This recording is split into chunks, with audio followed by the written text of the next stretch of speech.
The brothers here out of Great Millstone, Atlanta. All right, first and foremost, giving all praise, honor, and glory to Yahweh, Yahweh, Ba'ashem, Bahashem, Yahweh Yahweh Shai, Shai, Ba'ashem, Bahashem, Rakakwadash. Rakakwadash. Double honors to the elders and apostles of Great Millstone. Shalom to the Akim, pushing others truth and sincerity. All right, this is a quick lesson called the lifespan of an empire. All right, and basically, there was a so I was made aware of it by a little Zoom class or whatever I was in, but someone had brought it out. Basically, Jake was in it was like financial news, like a financial group, and they went into different various topics and whatnot. Now towards the end, all right, things started to because in financial news they're aware of what's going on. They're if you're tapped in any type of way, you know that we're in the end times, and and that there's gonna be a big shift, a digital shift. There's gonna be they're hip, they're privy to what's going on now. Somebody had mentioned the end of a book, all right, called and the book is called, what is it? The Fate of Empires and Search for Survival. All right, and this is by John or maybe Bagot Glub. And so based off of his findings, he's a historian, and based off of his findings, it says the average lifespan, this is also from Chat GPT. Right, they basically pulled it from that book. It has them. Yeah, so it says the average duration of an empire is often estimated to be around 250 years, though this varies depending on how empire and its lifespan are defined. Historian John Bagot Glub famously analyzed 11 major empires and concluded that most lasted around 246 years, regardless of geography or era. All right, so, and then he gives examples: the Assyrian Empire, the Persian Empire. Assyrian Empire was 247 years. Persian Empire was 208. Roman Empire was 207. It says 638 years. Arab Empire 246, and so on and so forth. Now, we just did a quick math. We just did some quick math, and when you do 250 minus 2025, that goes that's to 1776. Right. Yep. So, or no, was it 2026 minus 2025 minus 250? Yeah. So according to this, this is pretty accurate. And this would be spot on with basically what this historian is saying, because we believe we're in the last year to 2 year to we believe that we're in the last, we'll say, 1 to 5 years of America. We can never, only the Lord knows when. Exactly. But we damn sure not 1,000 years. Right. So that's we'll just go ahead and get some precepts just dealing with this subject. I guess we can start with that, Job. This is Job chapter 14 verse 5. It reads, "Seeing his days are determined, the number of his months are with thee. Thou hast appointed his bounds that he cannot pass." All right. So the Lord appointed his bounds, which is boundaries, and which is he can't pass. All right. Hey, the Lord Yahweh Shemel Shai. Hey, where did the so-called white man get his power from? He got it from Yahweh Shemel Shai. Right. All right. And so the Lord set boundaries for this devil as to what he can and can't do, and how long his kingdom would last. All right. Because the days, look, everything is on the Lord's timeline ultimately. Right. Yeah. All right. So we're just waiting to see we're just watching the prophecies and waiting for this to come past. come to pass. You know. Mm-hmm. Did you want to Now, speak on it, or you can keep going if not? I mean, basically, like the captain is going into, that's predestination. This kingdom is already its manifest destiny is to be destroyed. All right, that's why you see. That's why we're seeing, and that's how we know we're in the last days because of the prophecies that we are seeing. We're seeing the rumors of wars. We're seeing the economic collapse that the scriptures also speak about. That digital shift that is going to come in, which is going to basically be the prelude to the mark of the beast. All right, which is what? All right, the microchip implant that's gonna be made mandatory to the masses, to the world. All right, that's a part of the elites of Esau Edom, the so-called white man's agenda. That's his plan to do. All right, that's part of prophecy. That's part of the last days, man. And we're measuring the times, and we see these things happening. That's why when we're reading about or coming from the fate of the empire when referencing the book, it's like spot on, man. It's like, yeah, it's usually the empire has its time, what the Lord allows, which happens to be on average about what 250 years, and we're seeing it like the brother mentioned. We can't say it, we can't give a specific month, a specific year, all right, but we know that we are close. We know we are at the end, all right, because we're watching for the signs. We're seeing prophecies come to pass, and we can see the end. We can see World War III happening. We can see the microchip implant being made mandatory, being implemented in their agenda and their plans, man. All right. Yeah, it's everything all aligns, man. Mm-hmm. You know, because matter of fact, let me get this real quick. Let me get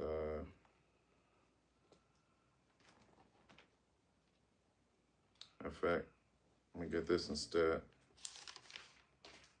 This is one moment. It's around here. Habakkuk 2. Oh yeah, right. Yeah, Habakkuk That's 2. it. Yeah, that's it.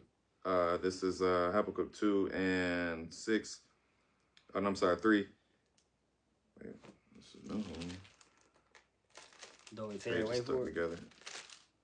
Yeah, but hold on, Slacker. Thought I had Habakkuk. My pages that got stuck together. Slacker, bear with me.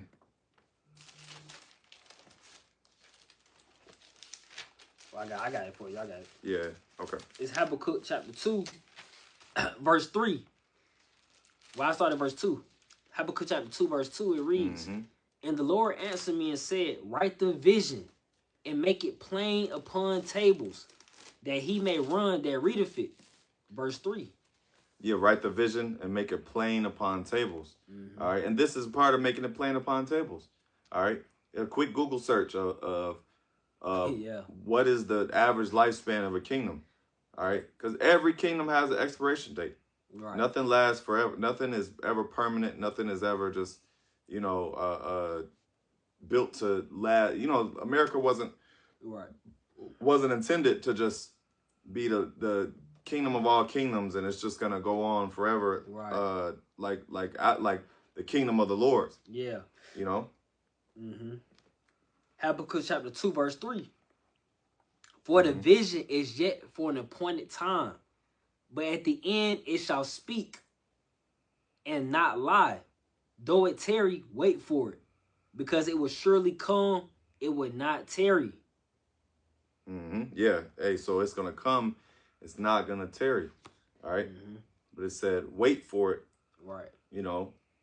Because ultimately we don't know, but Romans 15:4, that was the other one I was gonna get. But I'll just quote it. For whatsoever things were written aforetime were written for our learning. Yep. So these things were written for our learning, so that we can understand it is the very same time wherein the highest will begin to visit the earth which he made. Exactly. Quoting Second Ezra 9. That's right. Yep. I got a precept for you. This is Psalm chapter 49, verse 11, because we have to do the prophets, the men of the Lord, and we have to do lessons as such because we have to give warning and alarm to our people. Our people basically take on the mindset of the oppressors. And for our oppressors, being Esau Edom, the so-called white nation, their true biblical identity, along with their alliance with the heathen, these other nations outside the nation of Israel, outside of you Negroes, Latinos, Native Americans, because you make up the 12 tribes of Israel. All right, you take on this mindset of thinking that this place is going to last forever, that this place has a long time to go. That's why you say such things like what? Oh, not in my lifetime. Oh, that's not going to happen. That sounds like a long time from now. All right, we're here to tell you that no. According to things that are happening around you, we're giving an understanding of these such things and making it simple and plain unto you. All right, to those that are able to receive the message. You know that these things are right around the corner. The end is right around the corner. All right, this is not some illusion that we're pushing, man. All right, but you know, to most is going to catch you. That's why the Lord's going to come as a thief in the night. It's going to catch you off guard because you have this mindset here. This is Psalms chapter 49, verse 11. You're taking on that heathen. This is concerning the heathen, of course. It says their inward thought is that's cool.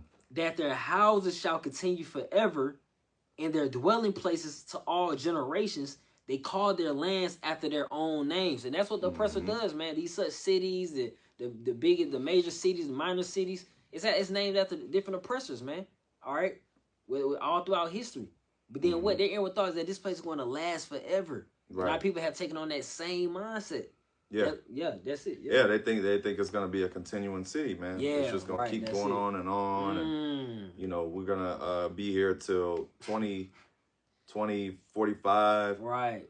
And you know, cause they, you know, Esau always has these little little AI projections, like, oh, you know, by this year, by 2045, everything's gonna be automated, or by this year, that's what they do. You know, whatever, we're gonna have flying cars or whatever. But hey, look, man, hey, the Lord, we ain't got that long, Lord willing. But based off of prophecy, we have high how I say high anticipation that it will happen. Right. We have very good reason to believe that it's going to happen. Right. Within the next couple years. Yeah. All right, and Trump, everything aligns. Yeah. Everything aligns up. The way Trump is moving with these tariffs, you know, the economy is shit. Like how can you got to think for things to continue on? That means America's economy would have to would have to go through a depression, because the depression is inevitable. Right. The recession and depression. We're in a recession right now, but it's gonna get worse. Yeah. So that means that this economy would have to die and then be brought back again, which would take another how long does it take a recession? A depression could take up to 10 years? Yeah, I mean, to bounce back. Let me look that up. Yeah, you can look that up. As ChatGPT. How long does a depression? How long? Let's see. How long does a country economic depression take to recover from? Yeah. See where it comes up. I got a precept in the meantime. This is Hebrews chapter 13, verse 14. And we, like I mentioned before, we have to let you know the end is coming, but we have to also let you know, and of course we say Lord's will, because we know the Lord can do what he wants. All right, but how things are going and how we're paying attention to how things are, the prophecies of the Bible are moving, we know it's closer than what we even think, because that's what Romans 13:11 speaks about. All right, a wait for our salvation is nearer than what we believe. And we know what's going on, so it's closer than what we even think, you know? So this is Hebrews chapter 13, verse 14. It reads, "For here we have no continuing city." Because what? This is not our rest. All right, this is not the end all be all for the Israelites. That's what we're trying to tell. That's the good news. That's the gospel for you Negroes, Latinos, Native Americans. That's good news to you. That should be good news. All right, because this is not it. This low state that we're in, this poor ghetto poverty ass conditions that we're in, all right, under our oppressors. This is not the end all be all for us, man. All right, but it's going to take for this place to be destroyed, for this place to fall, for Yahushua to return, for deliverance and judgment to take place, for us to be that nation to be on top, that the Lord has already ordained for it to happen. The kingdom is already ours. It just has to take place. That's it. Yep. So it says. Let me finish that off. Oh, my bad. Okay. No, you good. For here we have no continuing city, but we seek one to come, and that's the kingdom of heaven. under the rule of Yahweh Bashim Yahushai and the Israelites. You got it? Yeah, so it says, to answer that question, it says the time it takes for a nation to recover varies significantly depending on the severity of the depression. Now, we know this is going to be a very severe depression. Right. But the Great Depression lasted from 1929 to 1939, so that's roughly 10 years. Yeah. All right, and it said that the 2008 global pandemic, the global crisis took 6 years to recover. All right. Yeah. So, yeah. Hey, that's years. That's years down. If this place were to go on, then America would have to be stimulated again. Right. You know, Right. it would have to be back into. It would have to be back here. Oh, let's get that Jeremiah 51, because that's what these knuckleheads that don't believe that destruction is that don't believe we're in the very last of the end. Okay, you basically trying to heal Babylon, man. Yeah. You're in the spirit of healing, not destruction. Right. All right, go ahead. Yep. This is Jeremiah chapter 51, verse 8. It reads, Babylon is suddenly fallen and destroyed. Howl for her. Take balm for her pain. If so be, she may be healed. If so, she may be healed. Now we know there is no healing, man. You know, but it said howl for her, take balm for her pain. You know, because it ain't like it's on his deathbed. America's on his deathbed. Go ahead. Verse 9. We would have healed Babylon, but she is not healed. Forsake her and let us go everyone into his own country, for her judgment reacheth unto heaven and is lifted up even to the skies. Yeah, so that judgment is reaching unto heaven, man. And it's that we would have healed Babylon. When you're on your deathbed, you know, certain people they're never the same after that.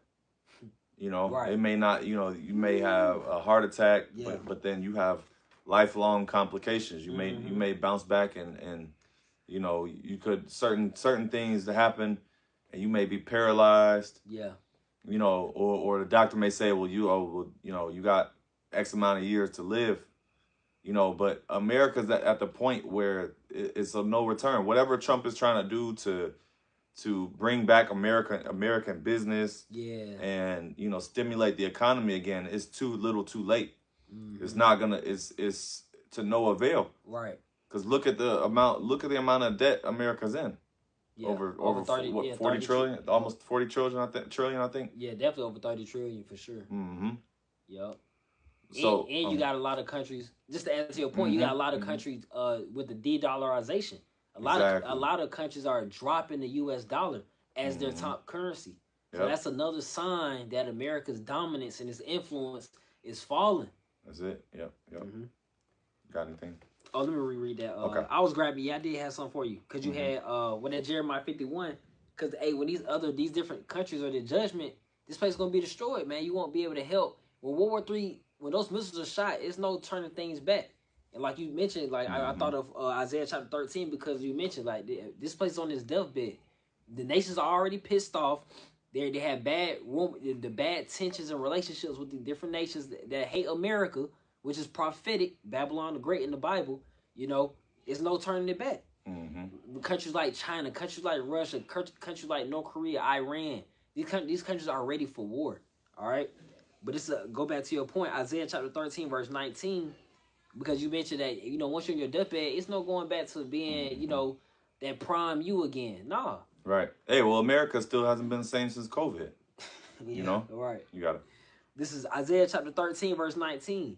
In Babylon, the glory of kingdoms, the beauty, and this in my Bible is subheaded the desolation of Babylon. All right, so we know this in the ancient Babylon is referring to modern day Iraq. So this can't possibly be talking about modern day Iraq because this is going into destruction. And then it says, and it's about to say it. It says in Babylon, the glory of kingdoms, the beauty of the Chaldees' excellency, shall be as when the Most High overthrew Sodom and Gomorrah. And how was Sodom and Gomorrah destroyed? Through fire and brimstone. And that fire is going to be brought to America in the midst of these other countries as well through World War III in the midst of thermonuclear missile destruction. That's it. Verse 20. It shall never be inhabited, neither shall it be dwelt in from generation to generation. Neither shall the Arabian prince tent there, neither shall the shepherds make their fold there. Yeah, so no places. That's why these people gonna be making. You know, if it was possible, they would heal this place because they make a lot of money off America. America stimulates a lot of economies across the world, including China's. You know, but this place where it says never be inhabited ever again, so we know that's not referring to modern day Iraq, ancient Babylon. That's another Babylon. That's why it says Babylon the Great in the Bible. You know, and that's referring to America. If you have the spirit of discernment to receive that, right? You know, and just like you mentioned, how these other countries rely on America, America's economy that goes in that Revelation 18 or the Revelation 20, where it goes into Revelation 18. I think. You know, the merchant shall weep for her. Yeah. You know. So that goes to show that America's economy, the world is relying on that. Okay, because it's the biggest country of capitalism, biggest consumer country. So when you take that away, then you take the world economy is hurt. Yeah, it's a domino effect. That's it. If you want to get that, you get straight to the point. Yeah, I got that. Yeah, this is we can close on that. Okay, this is Revelation chapter 18. I started verse 10. Verse 10, it reads, standing afar off for the fear of her torment, saying, alas, alas, that great city Babylon, that mighty city, for in 1 hour is thy judgment come. Verse 11, and the merchants of the earth shall weep and mourn over her, for no man buyeth their merchandise anymore. Yep. Hey, so proving the point. Yep. You know, that once America's economy is gonna be hurt, the world is gonna go to shit. Now, and the world's gonna be under new management. All right, because y'all ain't you other heathen nations, you ain't gonna take over and try to stimulate your economy and now your dollars. No, look. Right. The hell with all that. Look, America's on its way out. That's gonna be the end of any heathen ruling. Right. You know. Right. Yeah, that's a good point. Because these other nations think they're up next. The Chinese one think they're up next. It's just everybody think they're up next, man. These other countries, and they're just not aware of what the Lord has in store. That's it. They're not factoring in that the Lord coming back. That's what they're not factoring in. They don't. That's what having that faith and that prophetic hope, you know, comes into play. That's it. Yeah. You know. Yeah. So Lord willing, you edified. You know, it's just a quick lesson. And, you know, Lord willing, you were edified. We're going to give all praise, honor, and glory to Yahweh, Ba'ashem, Yahushai, Ba'ashem, HaKadosh. That belongs to the elders and apostles of the great millstone. Shalom to the elect. Shalom. Hey, shalom. Shalom.